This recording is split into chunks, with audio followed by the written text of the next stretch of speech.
Maka teman-teman sekalian, kalau ada di antara teman-teman yang sedang punya masalah, sedang punya persoalan, tapi ketika diberikan persoalan itu membuat kita semakin dekat taat kepada Allah, maka demi Allah Ahilman sampaikan, itulah momentum yang paling baik dalam kehidupan teman-teman.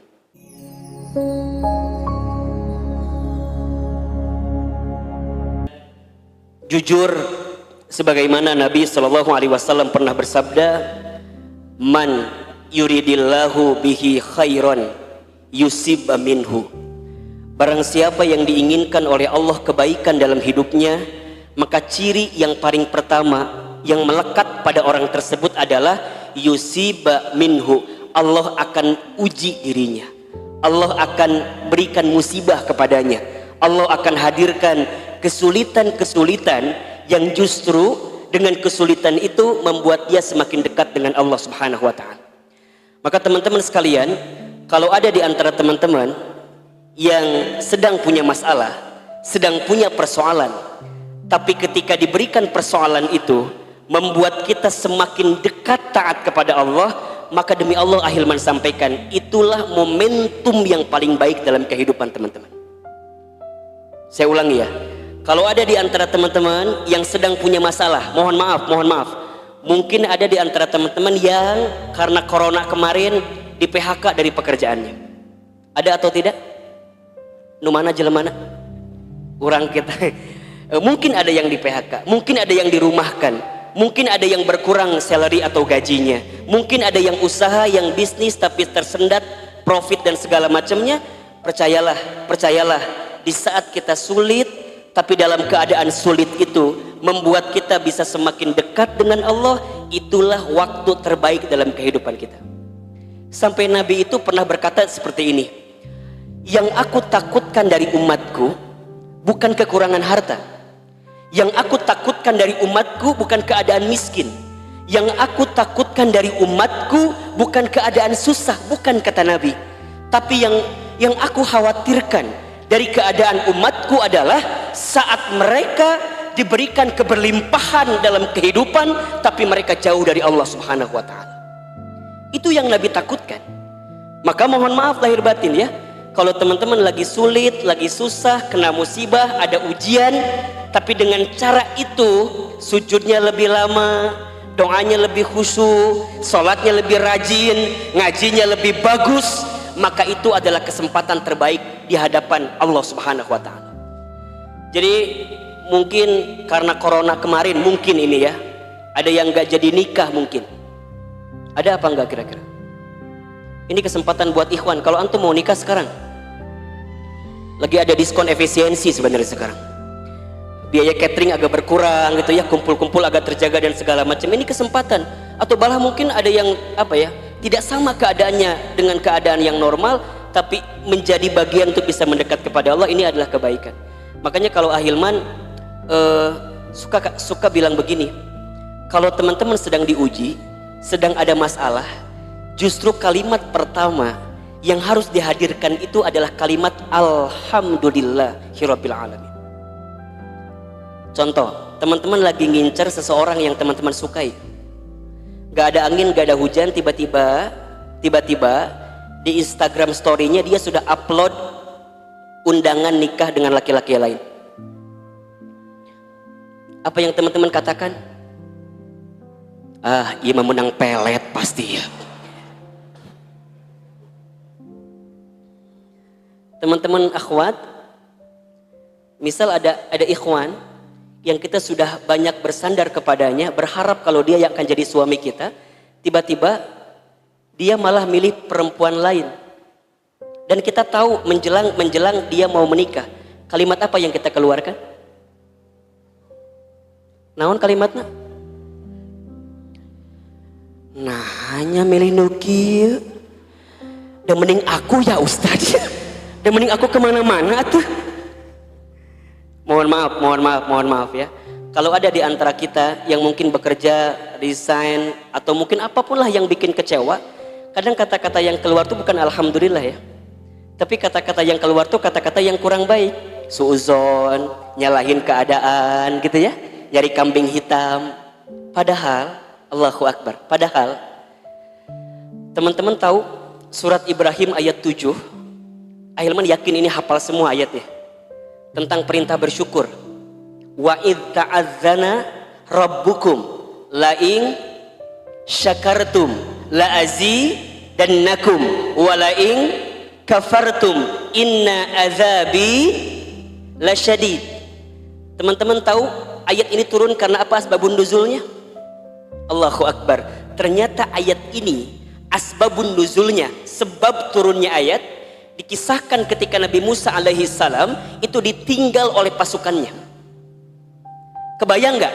Nabi Musa sedang ditinggal oleh pasukan, tiba-tiba turun ayat.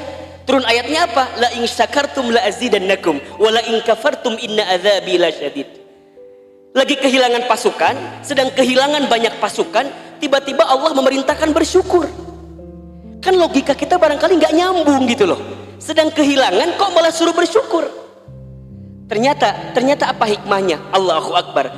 Ketika Nabi Musa alaihi salam itu kehilangan pasukannya, kemudian beliau merenung, meminta kepada Allah, kemudian Allah tolong dirinya dan membuat dia diberikan kekuatan oleh Allah Subhanahu wa taala. Maka mohon maaf, jangan kaget. Manusia itu, kita itu kebanyakan manusia itu, kita itu kebanyakan bisa dekat dengan Allah ketika sedang punya masalah atau ketika sedang tidak punya masalah.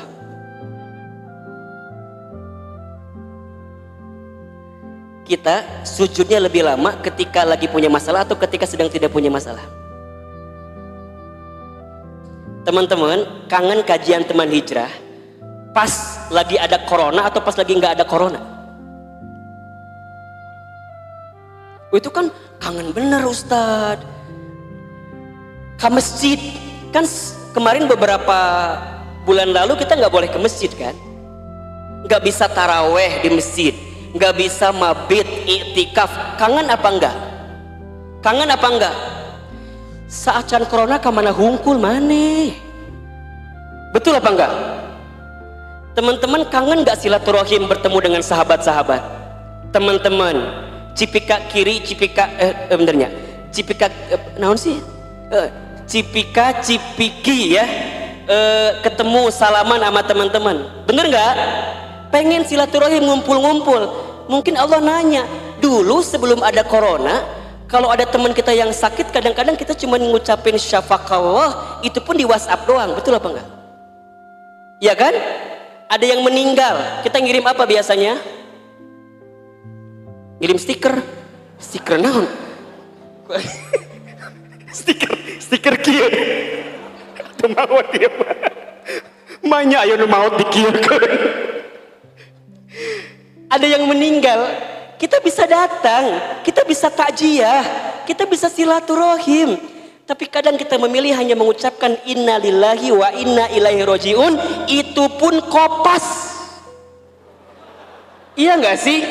Dari chat yang di atas, iya nggak? Sekarang kita nggak bisa ngapa-ngapain, kemana wae atau gaya. Jadi artinya gimana Ustadz? Justru Allah menyimpan banyak hikmah dari corona, dari musibah yang terjadi pada kehidupan kita. Maka teman-teman sekalian, ini berkali-kali Ahilman sampaikan ya, kalau ada di antara teman-teman yang sedang sulit, yang sedang dalam keadaan sempit hari ini, percayalah, itu semua akan berbuah hikmah, akan menjadi berkah kalau membuat teman-teman bisa mendekat kepada Allah Subhanahu wa ta'ala. Maka kita mulai Sabtu ini, kajian perdana hari Sabtu, walaupun kemarin hari Kamis kita juga sudah mulai kajian fikih ya, tapi notabene alhamdulillah kita mulai kajian Sabtu ini. Mudah-mudahan ini cara kita untuk menyampaikan pesan kepada Allah bahwa demi Allah kita sudah rindu untuk bisa berkumpul bersama seperti ini. Betul apa enggak? Mudah-mudahan Ahilman berdoa kepada Allah, teman-teman semua diberikan kesehatan oleh Allah Subhanahu wa taala, dan teman-teman tetap optimis ya, tetap husnuzon sama Allah. Tidak mungkin Allah memberikan beban kepada manusia kecuali sesuai dengan kemampuan manusia itu. La yukallifullahu nafsan illa wus'aha. Hati-hati ya, jangan pernah suuzon sama Allah. Jangan pernah suuzon sama Allah. Karena yang membuat hidup kita sulit itu bukan keadaan kita. Yang membuat kita sulit bukan persoalan kita. Yang kadang membuat kita sulit adalah sikap hati kita selalu berprasangka buruk sama Allah dengan keadaan yang Allah berikan dalam kehidupan kita. Maka sikap pertamanya adalah husnuzon, berbaik sangka sama Allah. Ahilman, gimana caranya berbaik sangka sama Allah? Kadang-kadang suka susah. Caranya simpel saja, ada 3. Pertama, yakinkan semua yang datang dari Allah pasti yang terbaik dalam kehidupan kita. Surat Al-Baqarah 216. Kamu menganggap sesuatu itu buruk, padahal di mata Allah itu baik. Kamu menganggap sesuatu itu baik, padahal di mata Allah itu buruk. Maka untuk semua yang terjadi, apapun itu, katakan di hati kita, is the best for me. Ini yang terbaik bagi saya. Is the best for me. Teman-teman akhwat, mungkin ada yang berencana menikah dengan seseorang, tapi dia pergi tanpa alasan.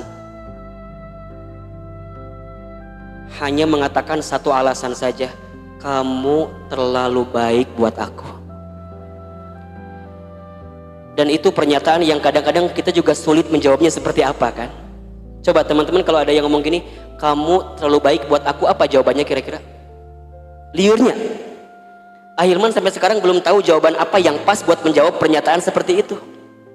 Rek ngajawab misalnya gini, kamu terlalu baik buat aku.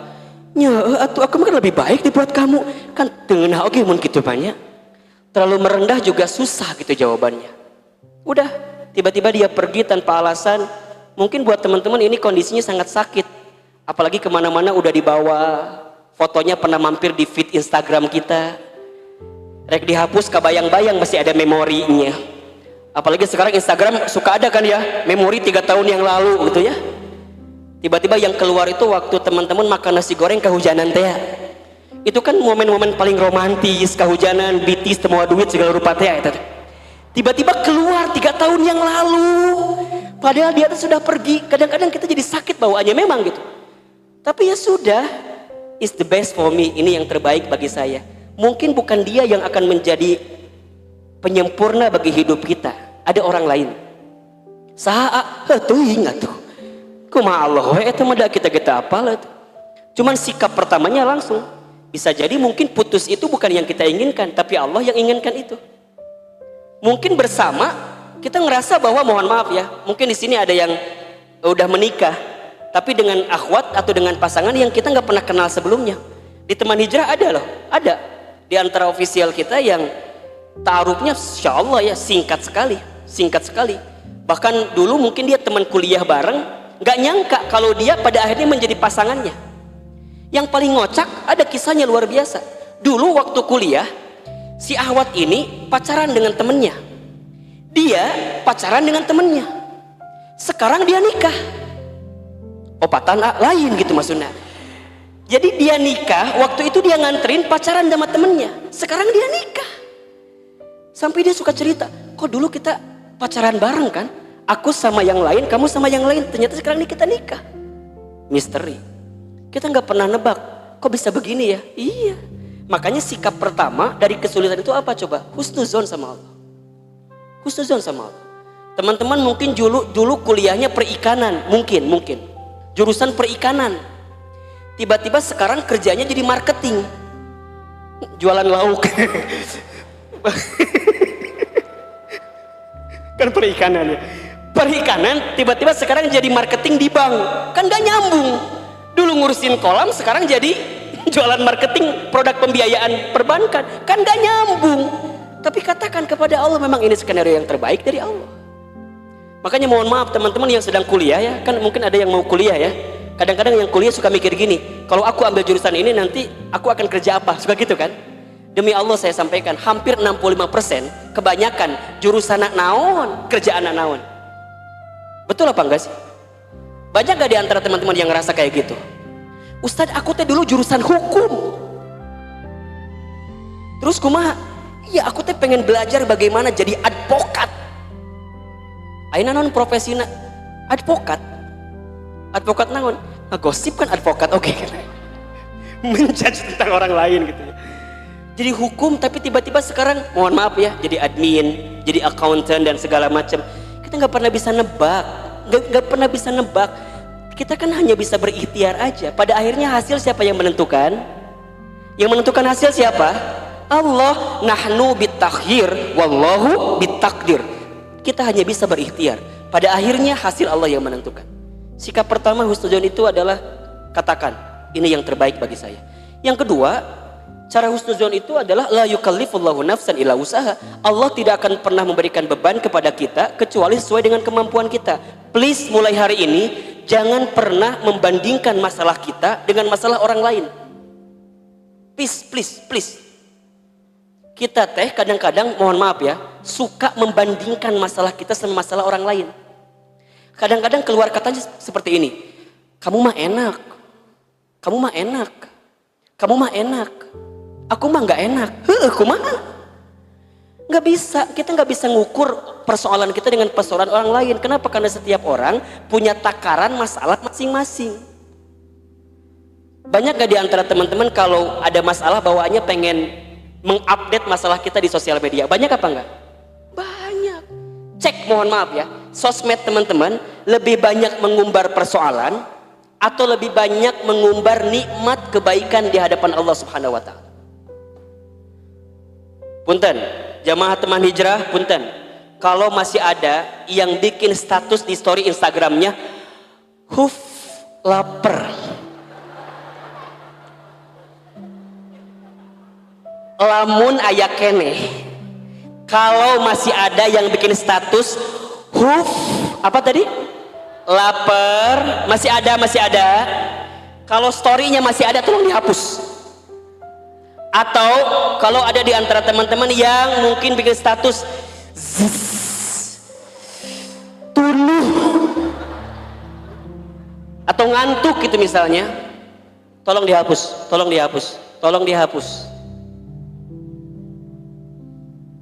Teman-teman, komunikasi kita itu energi bagi orang lain. Mungkin buat teman-teman ketika bilang huf lapar teh nggak jadi masalah. Buat Ahilman jadi lapar sorangan. Bawaannya kita pengen ngirimin makanan kan. Masalahnya semua sekarang sedang kelaparan gitu loh. Orang ge sarua kelaparan. Kamu bikin status kelaparan, kita bikin status kelaparan, terus gimana gitu loh. Kita nggak bisa ngumbar itu teman-teman. Dan kalau teman-teman ada yang sedang dikasih persoalan dalam hidup, yakini bahwa teman-teman yang mampu. Ya Allah, kenapa ya aku bebannya berat banget? Karena Allah tahu teman-teman yang mampu. Hilman, kenapa kamu diberikan ujian ini? Kenapa yang lain enggak? Karena Allah tahu kamu mampu. Ada teman-teman lain yang mungkin usia 21 udah nikah. Kok teman-teman udah 28 belum? Halo? Yang lain 21 sudah nikah, teman-teman 28 belum. Gak usah ngeluh, karena Allah tahu teman-teman di usia 21 barangkali belum mampu. Mungkin Allah berikan waktunya bukan di 28, bukan di 29. Kapan? Mungkin 30, mungkin 35, mungkin 45, mungkin tekawin-kawin gitu. Kalau di bawah hidup ieu mah tuh naon? Ustadz, nah hanya aku teh ketemu si A nggak jadi wae, ketemu si B nggak jadi wae. Mungkin kata Allah belum saatnya. Ingat ya, pernikahan tuh bukan perlombaan. Catat buat status ya, catat ya. Si poho ya Hilman ya. Daripada teman-teman nyin TikTok kituan gitunya, geus imah nyin status ya. Kan aya yo gara-gara ada yang nanya nikah kapan gitu kan. Oh lah laguna eta nu kitulah. Daripada kikituan ya. Catat ya. Pernikahan itu bukan perlombaan. Bukan berarti yang lebih cepat lebih baik. Tapi pernikahan itu urusan kesempatan dan momentum. Siapa yang mau menggerakkan kebaikan, maka dia akan memudahkan jalannya untuk menemukan kebaikan itu. Jadi ulah ngukur, kamu mah enak ya masih muda udah nikah. Kamu nggak enak dong kalau gitunya. Kamu mah udah tua belum nikah kan nggak enak juga kalau gitu. Terus kumaha emang tiba-tiba kalau teman-teman bilang dia udah nikah kita belum nikah, tiba-tiba datang calona gitu. Tara, ini calon kamu. Benar kan nggak begitu gitu. Yang ujungnya kita hanya meratap, hanya melihat. Sok teman-teman mohon maaf, sering datang ke undangan teman kita nikah sering. Yang Ahilman tanyakan, teman-teman datang ke sana tulus mendoakan atau hanya ingin sekedar membandingkan cateringnya?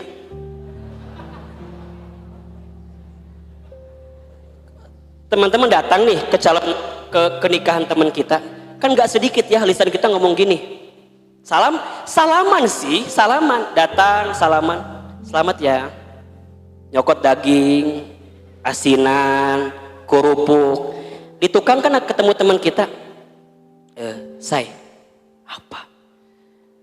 Kok mau ya dia sama dia ya? Emang kumaha? Atuh pelo lalaki ini mendigoreng patut gitu. Dah aku mah nggak mau lemon gitu. Kadang salamannya ngan 2 menit 3 menit tapi ngegibahna sajam tah. Terus kita bandingin lagi sama teman kita yang udah nikah yang lain. Jadi gimana? Mendingan aku mah memang lagi nyari yang pas aja sih buat aku. Aku mah nggak mau kayak si itu. Kenapa gitu? Menang nang goreng patut gitu, mendingan kita mah kan nyantainya. Kan kata Ahilman lagi mutiara kan ketemu dengan mutiara kan ya. Mungkin kita teh mutiara, mutiara buruk berenan, jangan ketemu. Jangan menggibah gitu, udah gitu. Tulusin. Allah tuh ngasih beban ke kita sesuai dengan kemampuan kita. Makanya teman-teman yang sudah menikah hari ini, mohon maaf ya. Yang sudah menikah hari ini, ada yang sudah menikah di sini? Yang belum jangan ngaku-ngaku udah nikah. Ustadz, saya udah nikah kok, pasangan saya nggak sesuai dengan apa yang saya mau ya. Jangan pernah bilang gitu. Karena Allah sedang memberikan kadar dan takarannya sesuai dengan apa yang seharusnya bagi kita. Allah itu selalu memberikan sesuatu kepada kita sesuai kebutuhan, bukan sesuai dengan keinginan kita. Saya ulangi, Allah itu selalu memberikan sesuatu kepada hambanya sesuai dengan kebutuhan, bukan keinginan. Kalau sesuai kebutuhan, berarti apa yang kita terima sesuai yang terbaik dalam kacamata Allah Subhanahu wa Ta'ala. Maka mulai katakan hari ini, beban seberat apapun, sulit sesulit apapun, keadaan segelisah apapun, katakan sama Allah, ya Allah, Engkau memang percaya kepada hamba bahwa hamba yang bisa menanggung beban ini. Ada di antara teman-teman yang mungkin diuji sama orang tuanya, mungkin. Ada yang diuji oleh ayahnya, ada yang diuji oleh ibunya, ada yang diuji dengan adik dan kakaknya, ada yang diuji dengan bibi dan pamannya, ada yang diuji dengan seseorang yang dekat dalam hidupnya, ada yang diuji dengan pekerjaannya, apapun itu. La yukallifullahu nafsan illa usaha. Dan yang ketiga, agar kita bisa husnuzon dengan keadaan kita adalah fa inna ma'al usri yusra.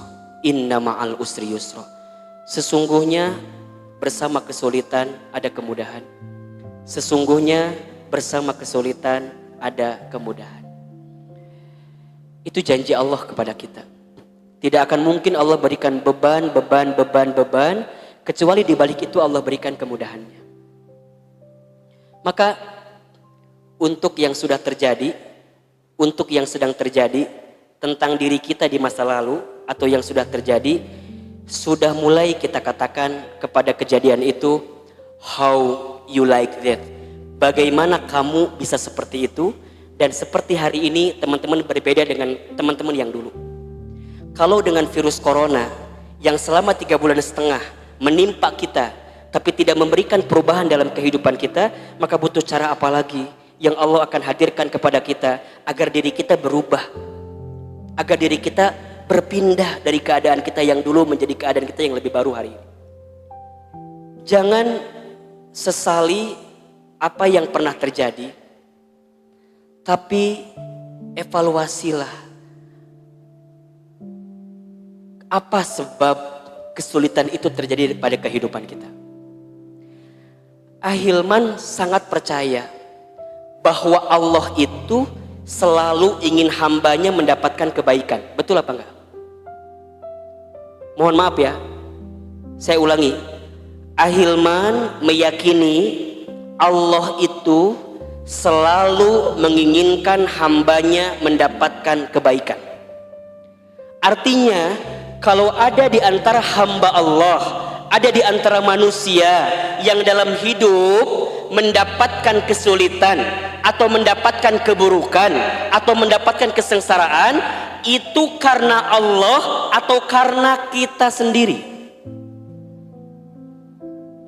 Kalau kita dapat keburukan, itu karena Allah atau karena kita sendiri?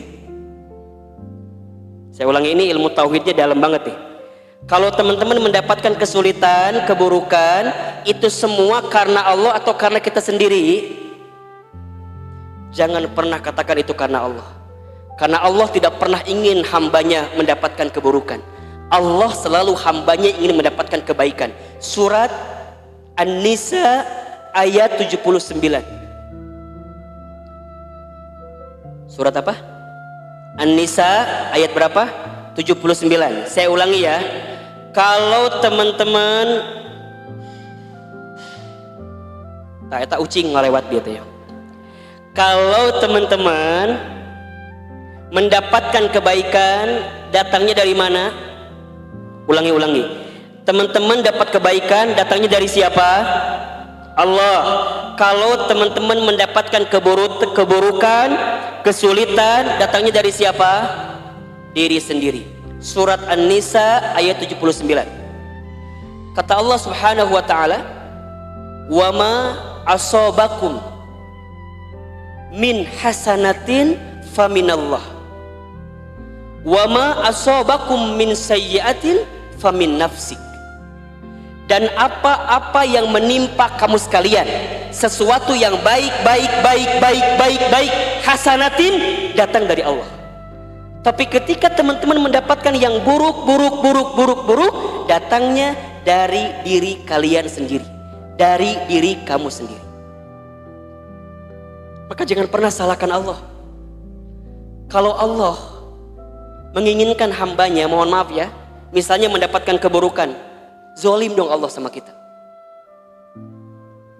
Jadi gimana Ustadz? Kalau hari ini kita sedang mendapatkan kesulitan, keburukan, katakan, ini salah saya. Ini ulah saya. Saya tadi sebelum kesini ngobrol dengan teman saya. Dia harusnya 2 pekan lalu tuh diangkat jadi operational manager di salah satu perbankan syariah. Tapi karena ada isu atau ada wacana bank syariah itu harus di merger, semua bank syariah BUMN itu akan di merger, jadi nggak jadi dia naik jabatannya. Ketika saya tanya, antum gimana? Jadi naik jadi manajer operasional. Apa jawaban dia? Nggak jadi Ustadz. Kenapa? Iya bang, aneh kan ada wacana di merger, semua bank syariah dari plat merah akan di merger jadi satu bank syariah. Terus gimana? Apa respon antum? Luar biasa. Apa jawaban dia? Iya Ustadz, mungkin ini cara Allah menghapuskan dosa-dosa saya. Mungkin ini cara Allah menghapuskan maksiat saya. Sesuatu yang sudah di depan mata, tinggal tanda tangan dia naik jabatan, tapi nggak jadi. Dia nggak menyalahkan keadaan itu, tapi dia langsung evaluasi. Oh, mungkin ini cara Allah menghapuskan, menggugurkan dosa saya. Ada teman kita baru nikah beberapa bulan, tapi mungkin kondisi rumah tangganya menguji dirinya, sampai kemudian mungkin takdir membuatnya harus berpisah dengan istrinya. Ketika ditanya, kenapa ya Ustadz, padahal kan baru kemarin saya menikah. Terus tanpa sadar dia menjawab, iya Ustadz, mungkin ini cara Allah mengampuni dosa-dosa saya yang pernah saya lakukan terdahulu. Makanya lihat teman-teman, Nabi Yunus alaihissalam pernah terlockdown dengan ikan paus. Pernah tahu kisah ini ya? Jadi termakan oleh ikan paus, ada di dalam perutnya ikan paus. Pernahkah teman-teman mendengar Nabi Yunus ngeluh sama ikan paus? Ikan keluarkan orang di dia, pernah gak kayak gitu? Pernah gak Nabi Yunus kemudian ngeluh, marah gitu sama Allah dengan keadaannya yang dimakan oleh ikan paus? Pernah gak Nabi Yunus menyalahkan umatnya karena yang membuat Nabi Yunus diberikan ujian oleh Allah dimakan oleh ikan paus karena Nabi Yunus enggan lagi berdakwah, mengingat umatnya tidak mau nurut dengan dirinya? Ternyata enggak. Apa yang Yunus lakukan ketika itu? Ketika dimakan oleh ikan paus, ketika dalam keadaan sulit, terlockdown, terhimpit, tertekan, yang Nabi Yunus lakukan hanya kemudian berdoa. Dan doanya mengajarkan kita evaluasi diri. La ilaha illa anta subhanaka inni kuntu minaz zalimin. Gak mengeluh tuh, gak nyalain keadaan. Nabi Yunus hanya mengatakan kepada Allah, ya Allah, la ilaha illa anta, ya Allah, tidak ada Tuhan selain engkau ya Allah. Subhanaka inni kuntu minadz zalimin. Engkau yang maha suci ya Allah, hamba yang zalim, hamba yang salah, hamba yang ingkar, hamba yang jauh, hamba yang gak mau lagi dakwah ya Allah. Sehingga engkau berikan ujian, aku dimakan oleh perutnya ikan paus ketika itu. Nabi Adam alaihissalam pernah diusir dari surga. Tahu kisah ini? Diusir dari surga. Pernahkah teman-teman mendengar Nabi Adam mengeluh kepada Allah? Ya Allah, nah aku temani diusir dari surga. Pernah? Enggak. Pernahkah Nabi Adam menyalahkan Hawa ketika itu? Hawa, gara-gara mana orang dikeluarkan nih dia ya? Kan diusir gara-gara Nabi Adam makan buah khudi yang memang Allah melarangnya. Pernahkah Nabi Adam menyalahkan setan ketika itu walaupun tahu memang setan yang membisikinya? Tidak. Apa yang Adam lakukan ketika itu? Ketika diusir, dijauhkan dengan Hawa, dengan keadaan yang terhimpit, hanya ada satu lisan yang keluar dari doanya. Apa doanya? Rabbana zolamna anfusana wa illam taghfir lana wa tarhamna lanakunanna minal khasirin.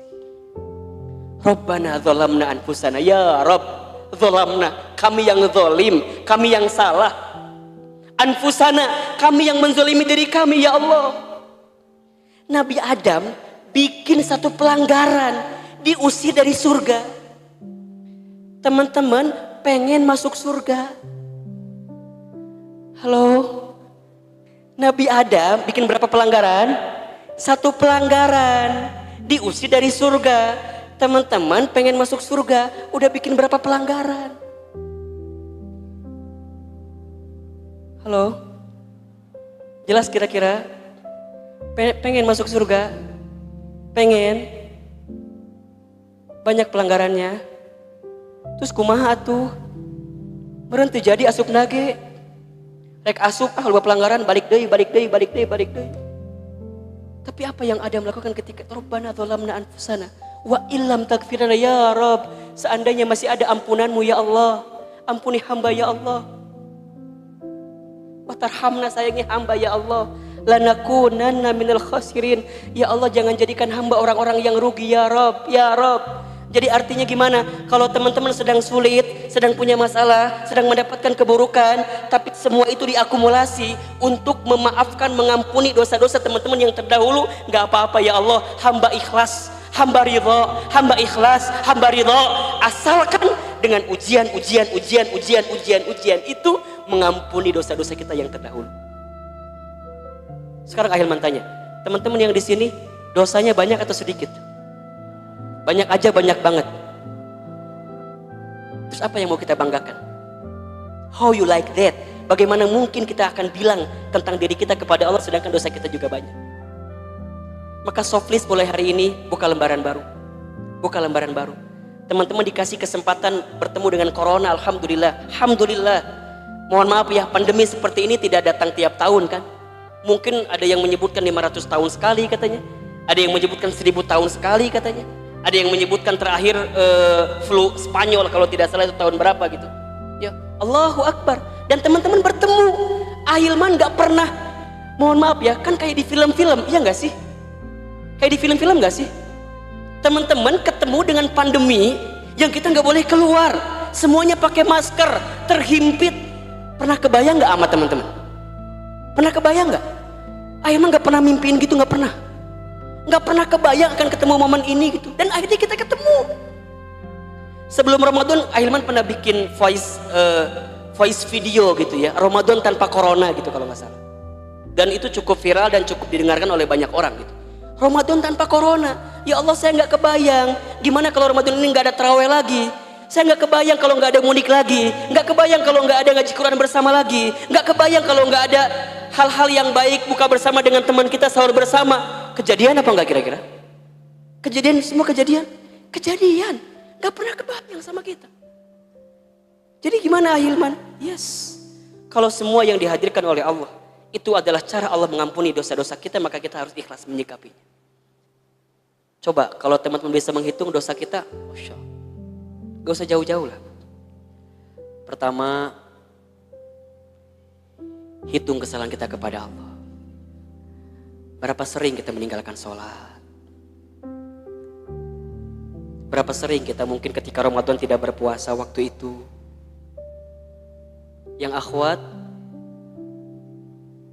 mohon maaf gitu ya. Berapa sering mungkin dulu aurat kita pernah terbuka. Dan kita tahu itu salah Ustaz. Kita tahu itu keliru Ustaz. Itu sama Allah. Turunin sama orang tua. Berapa banyak di antara kita yang pernah membuat air mata orang tua menangis karena kelakuan kita. Pernahkah ada yang durhaka kepada orang tua? Hatta disebutkan dalam Al-Quran, bicara saja nggak boleh. Wala taqul lahuma uff. Dan jangan engkau berkata sama orang tua. Saya ini bukan hanya saja. Mungkin kita pernah marah sama ibu kita. Pernah marah sama ayah kita. Pernah membangkang kepada orang tua kita. Pernah marah dengan keadaan orang tua kita. Sampai mohon maaf tidak sadar tanpa terasa ada di antara teman-teman di sini yang orang tuanya sudah tidak ada barangkali. Ahilman, dulu waktu kecil nakal sekali. Sampai orang-orang di kampung itu sering nyebut kita itu budak bangor lah, anak nakal kalau bahasa Indonesianya. Diadukan sama ibu saya, diadukan sama ayah saya. Dan saya tahu bagaimana dulu ibunda saya, ayah saya barangkali mungkin capek punya anak kayak saya.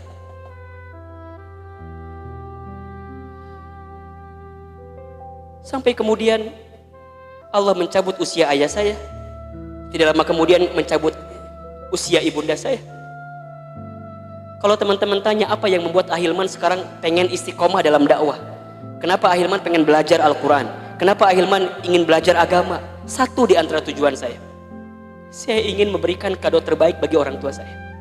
Karena dulu waktu saya kecil barangkali saya belum bisa membahagiakan orang tua saya. Mungkin orang tua saya menyesal punya anak kayak saya.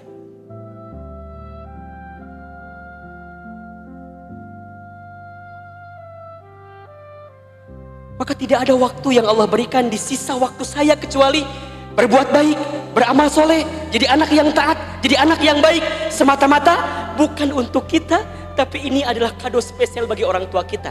Syukur-syukur kalau masih ada, teman-teman punya kesempatan membahagiakan orang tua kita. Tapi kalau sudah tidak ada, demi Allah, ini kesempatan terbaik. Karena orang tua yang sudah wafat di alam kubur, disebutkan dalam satu keterangan, mereka pernah bertanya kepada malaikat Munkar Nakir, penjaga kuburan. Apa pertanyaannya? Wahai malaikat Munkar Nakir, kenapa semalam kuburanku terang? Kenapa semalam kuburanku wangi? Kenapa semalam kuburanku lapang? Apa jawaban Munkar Nakir? Wahai fulan, sesungguhnya kemarin aku melihat di antara anakmu ada yang beramal soleh, di antara anakmu ada yang mendoakanmu, di antara anakmu ada yang membacakan doa untukmu. Tapi malam ini aku tidak menemukan itu. Bahkan aku melihat anakmu ada yang berbuat dosa, berbuat maksiat, berbuat salah, yang dosanya, yang maksiatnya menjadi sempitnya kuburanmu dalam tempat itu. Makanya saya berkali-kali bilang ya, kalau teman-teman sayang sama orang tuanya, Kalau teman-teman sayang sama orang tuanya, mungkin belum bisa menghajikan, mungkin belum bisa mengumrohkan, mungkin belum bisa ahilman. Gimana caranya? Cukuplah jadi anak yang soleh, cukuplah jadi anak yang baik, rajin ngaji, jaga sholat, baca Quran, sedekah, infak, kurban. Makanya kalau ada yang nanya, Ahilman, kalau saya berbuat baik, niatnya buat orang tua nyampe apa enggak? Allahu Akbar. Jangankan berbuat baik, doa aja nyampe. Teman-teman berdoa nih, bagi orang tua itu nyampe, apalagi berbuat. Ayo perbaiki semuanya. Sama Allah sudah, sama orang tua sudah, cek. Sama adik, kakak. Ayolah, jangan habiskan waktu kita untuk berbuat tidak baik. Sama teman, sahabat. Ya, ini kesempatan emas bagi kita untuk evaluasi diri, untuk terus berbenah ya. Bahwa katakan kita hari ini berbeda dengan kita yang dulu. How you like that? Bagaimana mungkin kita bisa buktikan kepada Allah kalau kita belum ada perubahan dalam kehidupan kita. Mudah-mudahan bermanfaat. Saya kembalikan kepada dua MC kita yang super duper luar biasa. Haikal, Mlong, waktu dipersilakan. Apa bedanya teguran dan cobaan? Itu yang mungkin kita kadang bingung gitu ya, maksudnya itu teguran atau memang cobaan yang harus kita hadapi. Terima kasih. Wassalamualaikum warahmatullahi wabarakatuh. Baik, ini pertanyaannya bagus sekali. Pertama, ujian itu jenisnya ada dua. Jadi ujian manusia itu jenisnya ada dua. Disebutkan di surat Al-Anbiya ayat 35.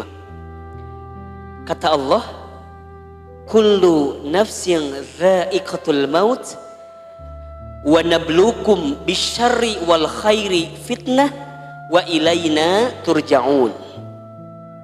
Dua, ujian itu kata Allah, dan kami pasti akan menguji kamu sekalian bisyarri dengan sesuatu yang buruk atau keburukan, wal khairi dan sesuatu yang baik, fitnah sebagai ujian. Saya ulangi ya. Jadi ujian itu bentuknya ada berapa? Dua.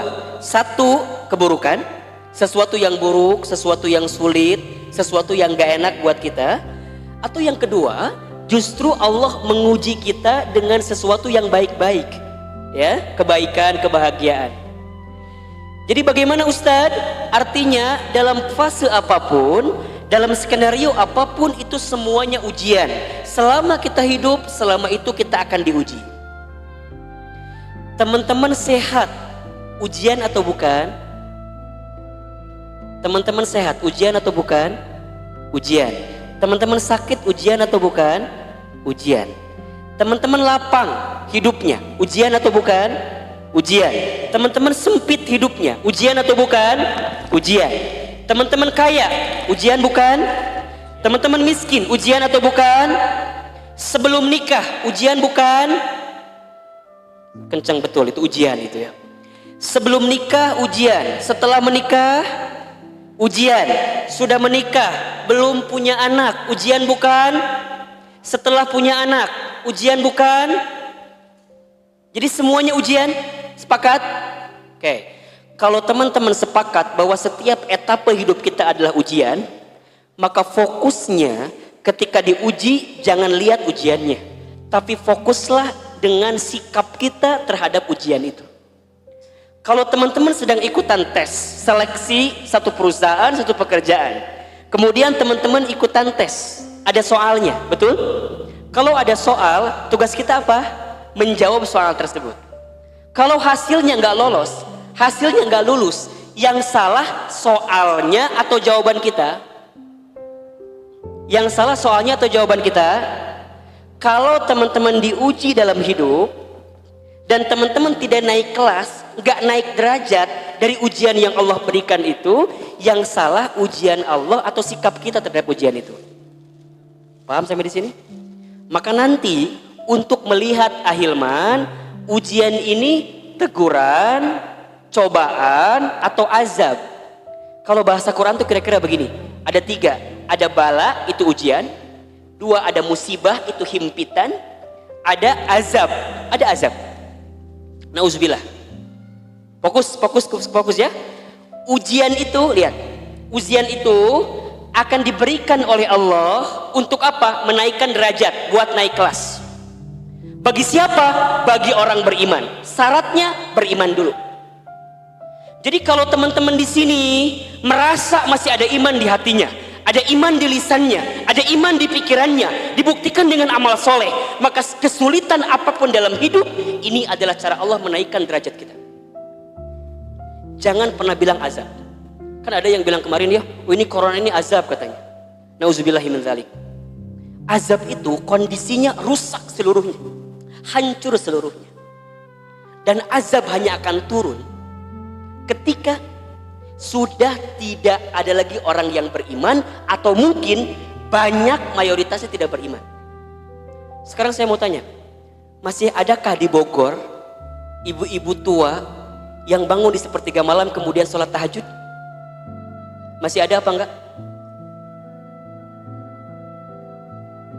Bukankah kita yang sudah sepuh sering bangun jam 3 subuh, mereka merengek, menangis, minta ampun sama Allah, itu yang menyelamatkan azab turun hidup.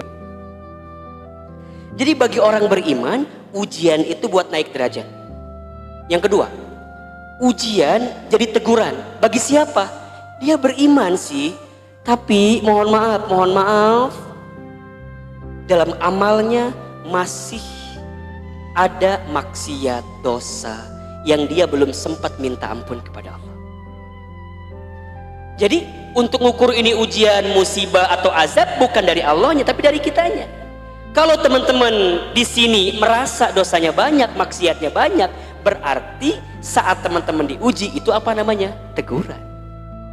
Jadi teguran tuh nggak bisa dipukul rata, karena bagi orang itu beda-beda. Tapi kalau Ahilman boleh bilang, ya memang kita ditegur sama Allah, sedang disentil sama Allah. Nah kalau azab, nauzubillah, mudah-mudahan kita tidak. Karena azab hanya berlaku bagi orang-orang yang tidak beriman. Al-A'raf ayat 96. Walau anna ahlal qura amanu wattaqau lafatahna alaihim barakatim minas sama'i wal ard walakin kadzabu fa akhadnahum bima kanu yaksibun. Seandainya penduduk negeri beriman dan bertakwa, maka niscaya aku berikan keberkahan. Berarti apa premisnya? Kalau sudah nggak ada yang beriman, kalau udah nggak ada yang bertakwa, la fatahna alaihim barakati minas sama walakin kadzabu fa akhadnahum bima kanu yaksibun. Allah akan menyiksa kita. Makanya ya, punten nih. Sesulit apapun hidup kita, jangan menggadaikan iman kita.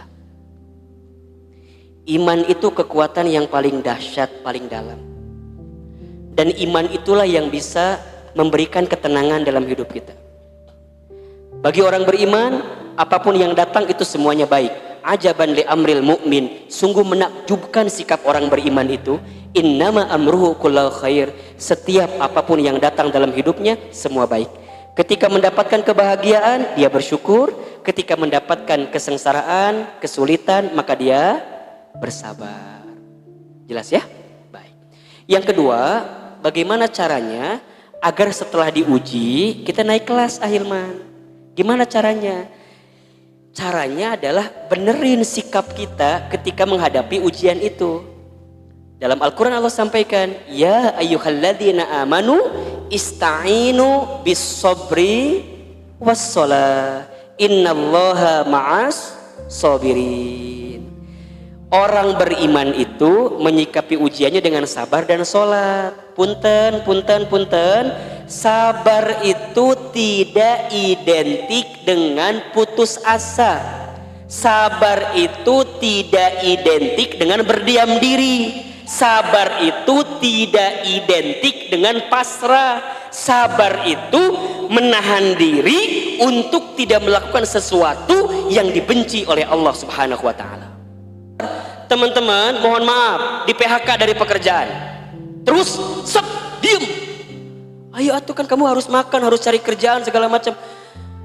Kumaha Allah we dari rezeki mangges Allah nu ngatur. Terus kumaha Allah we. Da moal paeh orang mah kieu we bae. Sabar tuh nggak begitu. Teman-teman katabrak, cok, cicing we. Hayu atuh ka dokter. Aku mah sabar we. Eta mah lain sabar ngaranna. Apa namanya itu? Gitu pokoknya mah. Bukan sabar tuh. Kalau teman-teman di PHK dari perusahaan, buka, googling, cari inspirasi, kira-kira bisnis apa ya? Coba saya mau tanya, bisnis apa yang paling terpuruk ketika pandemi corona apa? Kena, dampaknya kena banget. Apa kira-kira? Hah? Apa? Pariwisata. Mungkin ada yang bekerja di pariwisata. Hotel tutup, travel, haji, umroh juga tutup. Terus kumaha teman-teman? Kudu kumaha? Orang jalan-jalan sorangan we bae. Dawanu jalan-jalan, ripuh kan ka urangna. Makanya mohon maaf ya, dengan corona kemarin ada dua sikap kan yang ekstrim. Ada ekstrim kiri, ada ekstrim kanan. Ekstrim kiri yang gimana Ustadz? Takut berlebihan. Ada nggak? Takut berlebihan. Ngangkat telepon ge mung. Sieun corona na HP. Itu salah. Islam nggak mengajarkan seperti itu. Tapi juga jangan menyepelekan. Kalem we da maot mah kumaha alu atuh urang mah da moal maot. Sok we maneh ka tengah jalan tah. Meureun Innova nyium urang, meureun kaganggu ke urang. Jadi sabar itu menempatkan sesuatu pada proporsi yang terbaik, itu baru sabar. Dan jangan menyerah dengan keadaan, sabar. Nah, gimana caranya sabar yang tepat? Iringi dengan sholat, buktikan dengan sholat. Sholat itu ada 5 dimensi kekuatan yang dimiliki oleh sholat. 1, sholat itu adalah sarana teman-teman minta ampun sama Allah. Teman-teman, tadi subuh sholat, habis sholat subuh bikin dosa, zuhur sholat, maka dosa teman-teman dari subuh ke zuhur diampuni oleh Allah. Allahu Akbar. Assalamualaikum, Assalamualaikum. Kalimat apa yang keluar pertama kali? Astaghfirullah. Teman-teman sholat zuhur, habis itu bikin dosa, asar tadi sholat, maka dosa teman-teman dari zuhur ke asar diampuni oleh Allah. Teman-teman asar sholat, habis asar sore bikin dosa, nanti maghrib sholat, maka dosanya diampuni oleh Allah. Oh berarti ahilman penting ayeuna bisa bikin dosa heula atuh orangnya. Kan isuk subuh masih kene aya sholat. Subuhna aya kene, urangna aya atau henteu? Jelas kira-kira? Subuhnya mungkin masih ada, azannya berkumandang, tapi kitanya sudah masih ada atau enggak? Maka sholat mengampuni dosa. Yang kedua, sholat itu mengundang pertolongan Allah. Iya kana abudu wa iya kana stain. Ya Rabb, ya Allah, hanya kepadamu lah aku menyembah dan hanya kepadamu lah aku meminta pertolongan. Sholat. Sholat itu proposal kepada Allah untuk minta petunjuk. Jadi bukan hanya pertolongan tapi juga ada petunjuk. Mana bacaannya? Ihdinas siratal mustaqim. Itu makna ihdinas siratal mustaqim itu artinya ya Allah tunjukkan aku jalan yang lurus. Karena kadang-kadang kalau teman-teman sedang dihadapkan dengan pilihan, suka menemukan pilihan-pilihan yang gak lurus kan? Ya gak sih? Ini baik gak ya? Ini bagus gak ya? Kerjaan ini bagus gak ya? Teman-teman lagi kerja, pengen resign, bayangannya pengen bisnis, pengen usaha, tapi teman-teman masih ragu, kira-kira kalau saya bisnis usaha ini lancar gak ya? Nanti gajinya gimana ya? Dapatnya gimana ya? Ihdinas siratal mustaqim. Itu sholat. Yang keempat, sholat juga mengundang keberkahan dalam kehidupan kita. Allah tambahkan. Terakhir, sholat juga menunjukkan ketawakalan kita kepada Allah. Teman-teman udah pakai masker, udah cuci tangan dengan sabun, jaga jarak, sudah ikhtiar maksimal? Sudah. Tapi ini kan dunia, ya enggak? Ini kan dunia. Ikhtiar langitnya apa? Ya doa. Doa terbaik kapan nendangnya? Sholat. Ada nggak orang yang sudah jaga jarak, cuci tangan, pakai masker, kena corona, ada apa enggak? Ada. Jadi gimana? Tetap Allah yang menakdirkan semuanya. Sikap ini yang paling penting. Jadi kalau teman-teman enggak lulus dengan ujian, jangan salahkan ujiannya, karena soal ujian enggak pernah salah. Tapi salahkan sikap kita, jawaban kita terhadap ujian.